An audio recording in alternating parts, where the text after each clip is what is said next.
आता पाहूया राजकीय विश्वातल्या टॉप 9 बातम्या।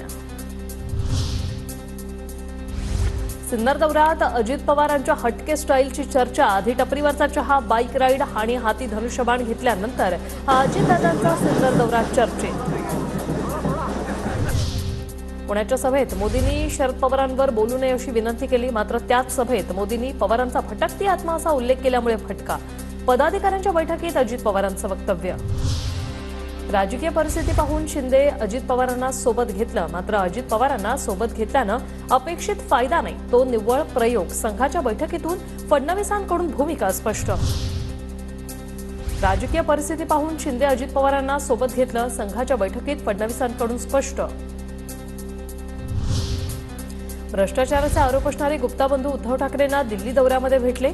शिंदे गटाचे खासदार नरेश मस्के यांचा दावा। ठाकरेंकडून बांगलादेश पीडित हिंदूंची थट्टा। काँग्रेसच्या दारात लोटांगण घालून उद्धव ठाकरेंचा बौद्धिक विकास खुंटला। बावनकुळेंचा ठाकरेंवर हल्लाबोल। ग्रामपंचायतीचा सदस्य पद सोडत नाही, मात्र मी महायुतीसाठी मंत्रीपद सोडलं, शिंदे गटाच्या भरत गोगावलेंचं वक्तव्य। शेतकरी, शेतमजूर, दिव्यांगांसाठी काहीही करू, मग यासोबत जाण्याच्या प्रश्नावर बच्चू कडूंचं सूचक विधान। तर 1 सप्टेंबरपर्यंत काही करणार नाही, सरकारला वेळ देणार, बच्चू कडूंचं वक्तव्य। बच्चू कडूंचं दिव्यांगांसाठी उल्लेखनीय काम। महाराष्ट्रासाठी सगळ्या चांगल्या नेत्यांनी एकत्र यावं, सुप्रिया सुळेंची प्रतिक्रिया।